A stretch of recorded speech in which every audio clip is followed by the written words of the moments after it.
Yan ang kanilang trolley, guys, oh. Dun, dun, dun, dun, dun, dun.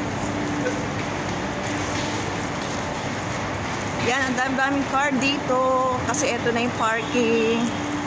Napakainit po. Mainit talaga kahit papano. Kahit papano. Mainit pa ako uuwi. Para makapahinga rin. Kasing ko pa lang. Wala na tayong gagalaan. Kaya mag-stay na lang tayo sa room habang makapahinga. Yan, palabas na po tayo ng Avenues Mall, guys. Mga lods, welcome to my vlogs. Please subscribe and click the bell button for more update.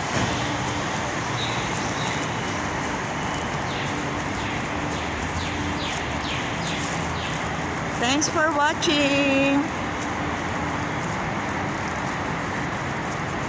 Oh, tapos na.